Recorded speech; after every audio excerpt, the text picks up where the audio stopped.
ამ გზაზე გვაქვს მაქსიმალური სიჩქარე 40, სამხრივი მოძრაობაა. გვერდზე გაიხედე. ნიშანი ვრცელდება შემდეგ გზაჯვარედინამდე, ან წრიულამდე, ან მომდევნო ამგზავნო ნიშნამდე.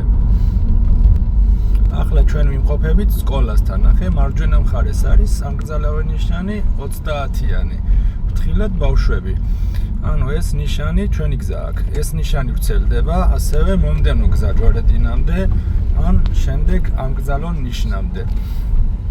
ოფიციალურად ესე არის წესებით, მაგრამ ანუ პრაქტიკაში ძირითადად როგორ ვიყენებთ ხოლმე, ეგ ნიშანი არის დროებითი, სკოლის აი ამ მონაკვეთს რო გაცდები უსაფრთხოდ, ისევ შეგვიძლია 40-მდე ავაჩქაროთ. ნუ ეხა მომდევნო გზაჯვარედინი ან წრიული საკმაოდ შორს არის ამ გზაზე და ჩვენ რო ეხა იდეაში 30 თვიაროთ, ძალიან ელასტიური გამოგვდის და გამოცდაზე სხვათა შორის ამ ყველაფერს არ აქცევენ ხოლმე ყურადღებას. ანუ 40-მდე რო ვაჩქარდე, ისევ არ არის პრობლემა.